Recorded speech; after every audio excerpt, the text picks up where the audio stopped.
Dr. David Bruton Jr. Welcome to Global Minded. Thank you.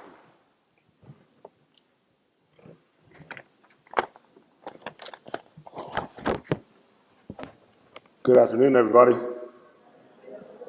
Oh man, it's truly an honor to be here with y'all today. I want to thank Global Mind for creating this incredible space that lifts up the youth, unheard voices, bridges opportunity gaps, and connects people across generations and sectors to foster inclusivity. But for those of you who don't know me from football, thank you for sticking with me. My name is Dr. David Bruton Jr., and I was a former NFL safety here with the Denver Broncos for 7 years in the formerly known Washington Redskins. But we won't talk about that. I'm a Super Bowl 50 champion, physical therapist, nonprofit founder, but most importantly, a lifelong learner.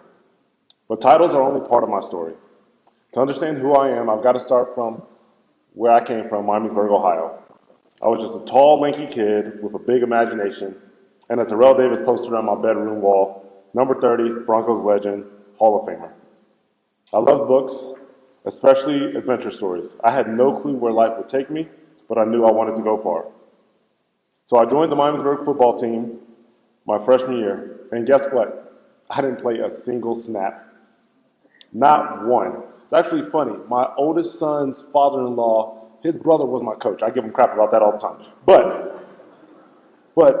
I was basically a glorified cheerleader with a helmet.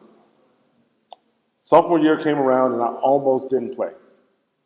I was talked into it by a former teammate in high school, but I was frustrated. I was discouraged, but something and someone told me to stick with it.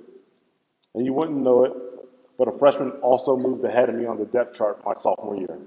So talk about getting kicked on the ground multiple times.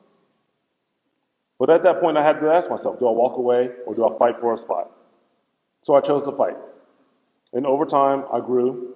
I was a 5'4" freshman kid to a 6' sophomore, so physically, mentally, and emotionally. I earned my spot. I got noticed. I eventually earned a scholarship to Notre Dame, which I'm going to be biased. That's the best university out there. I'm biased. Don't judge me. But you would think that would be perfect, right? You would think, oh, his story's going to be smooth sailing from then. Except life threw another curveball at me.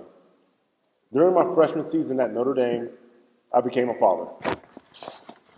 An 18-year-old kid, full-time student athlete, 4 hours from home with a newborn son in Miamisburg, Ohio. There were nights I barely slept because I was stressed, days when I questioned everything. I considered transferring, moving back home, just to be present for my son. But I didn't quit. I got help, counseling, mentorship, prayer. I got a job to help support my child while staying in school and playing D1 football. There was a lot of sleepless nights during that time. That season of my life taught me how to grind, not just for a spot on the depth chart, but for something far greater, my family and my future. And that grind paid off, and in 2009, I got drafted by our very own Denver Broncos. I appreciate it, thank you. My childhood team, and what number did they give me? Number 30. So just like Terrell Davis, the guy whose poster I used to stare at as a kid. Now, I did have a couple of fake runs on punts, but let's be honest, my numbers were nowhere near like Terrell Davis's. But still, it was surreal and a full circle moment. And during my time with the Broncos, I embraced my role as a special teams captain for 3 seasons. That role didn't always get the spotlight, but it gave me a platform to lead and serve and to protect the team in a very different way. But the NFL is not always a glitz and glamour. NFL stands for not for long. The average career length in the NFL is roughly 3 years. So I was very blessed to play 8. But heading into my 4th season, my special teams coach came next to me, sat down, and shared with me that if I don't do something special during this 3rd preseason game, they were going to cut me. Imagine being told, while you're watching Phineas and Ferb, that was my son's favorite show, Phineas and Ferb eating pregame meal and being told that you will be fired after this game if you don't perform well. So I did what I've always done throughout high school, throughout college. I rose when the pressure came. That night, I blocked 2 punts and secured my spot on the team because when preparation meets opportunity, greatness happens. Then came the 2015 season, the best season. My 7th year in the league, our Super Bowl 50 year. I was named captain again, and we had an elite defense. No offense to the offense, but they weren't doing much. But midway through the season, in December, I broke my leg. And I played that whole game on a broken leg from the first quarter, so a total of 80-something snaps. Unfortunately, I did not play that Super Bowl, and it was one of the hardest and trying times of my life because I was playing a lot, I was contributing a lot, but being told that you're going to be put on IR and not be able to play in the biggest game of your life, it's very disheartening. And I share that story with patients all the time. As a physical therapist, when they get hurt before a big game, I can relate. I've been there. I've been through a struggle. I've been through, dark places when that happens.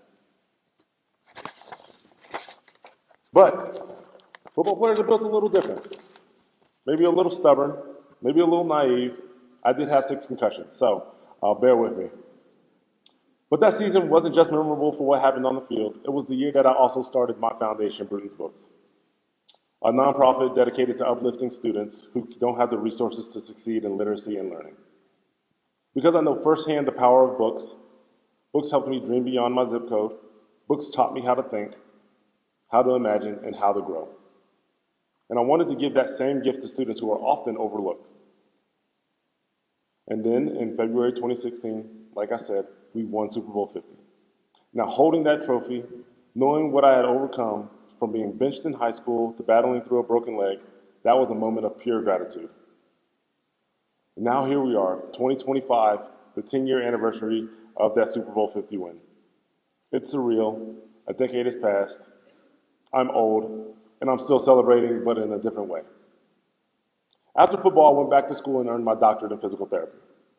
People ask why, and I tell them I still wanted to help people heal. I just traded a helmet for a stethoscope, or a goniometer, if anybody knows what that is. Eventually, I opened up Between the Lines Physical Therapy, a clinic here in Centennial, Colorado, that feels more like a locker room than a doctor's office. We've got music, energy, high fives, laughter, and a little trash talk to keep the minds fresh.